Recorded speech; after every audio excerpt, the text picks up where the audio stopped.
Usually, you just don't beat teams by 33 points that are as good as Ohio State. What was the key to that kind of early start to get such a massive lead? Well, our start wasn't that great. We had a bunch of turnovers to begin this game, and then we kind of settled down. Thankfully, our defense was holding through those turnovers, so they never really got a big lead or anything like that on us. But honestly, the second quarter was spectacular in my opinion, on both sides of the ball. I thought we handled the press very well. I mean, we have 25 assists on 16 turnovers. Those are really good numbers against a team that presses like Ohio State does.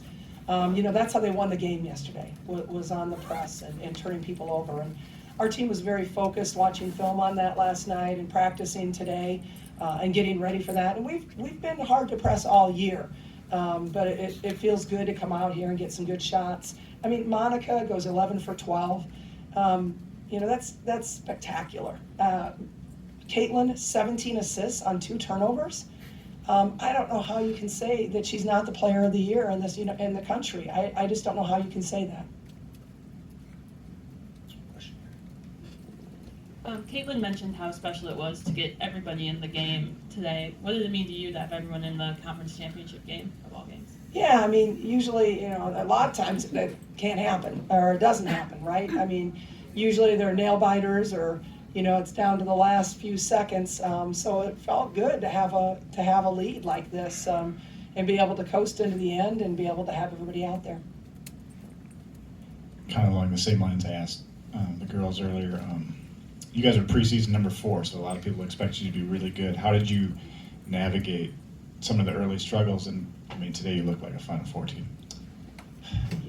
I mean, we did have some losses that we didn't think we should have at the beginning of the year. But I think we grew through every one of those. I mean, look at the Maryland game. If we wouldn't have done so poorly at Maryland, we might not have been in this championship game. I mean, that gave us really the focus to be ready to play Maryland in this Big Ten tournament. So we always feel like there's growth through every failure that you have. And I think our team really believes it. We never got down. We never got down on each other or ourselves. They just kept coming to practice ready to go. And so it's the maturity of the team that really was able to handle some of those things and to learn from them and to put it into place. Lisa, you're the longest tenured coach in this league. Is there another season that you've been in that feels the top third at least of the league feels this good, feels like they could all sort of make Final Four runs? Absolutely not. I mean, this is the strongest this league has ever been. And you look at the top, 6 teams, the top 4 teams in this conference. It's amazing. And any one of them, I think, can make to the Final Four.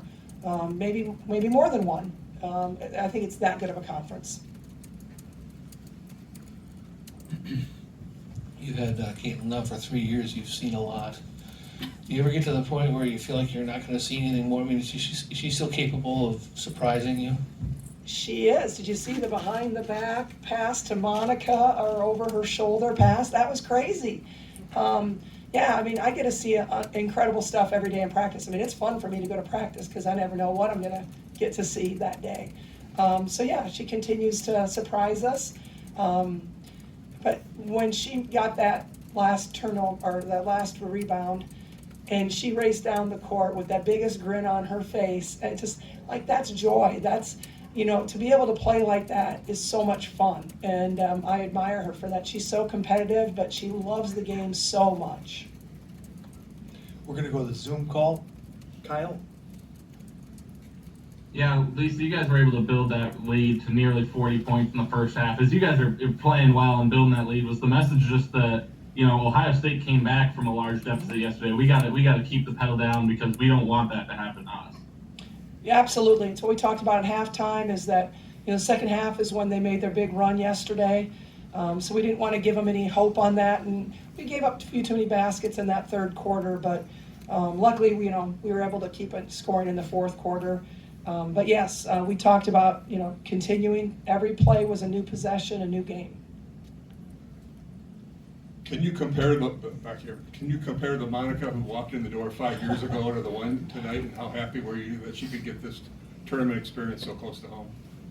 And, I mean, right, that's like one of those storybook things, right? I mean, kid comes from Minneapolis area, comes home, wins a championship, wasn't highly recruited out of high school, wasn't. And she just came in and worked. She learned from Megan Gustafson, who was a National Player of the Year at a post position when she was a freshman and Megan was a senior, and then she just took off. It was hers. So happy for her growth in so many ways, not only her game, but just her mentality, her leadership. Really happy for her. Coach, so the saying kind of goes like free throws win games. How did that apply to today? Well, let me look. I don't even know. Oh, we shot pretty well from the free throw line, didn't we? Yeah, 83% is pretty good. Ohio State shot 64. There's just so many things that contributed to this win. But I really think it was a mentality more than anything, as our players were ready to play. They were chomping at the bit. I think they wanted to play last night. But I mean, everything is contributing. But I love the assists because I think that's the way that we are at our best, is when we're passing the ball. So that one is a real key to me.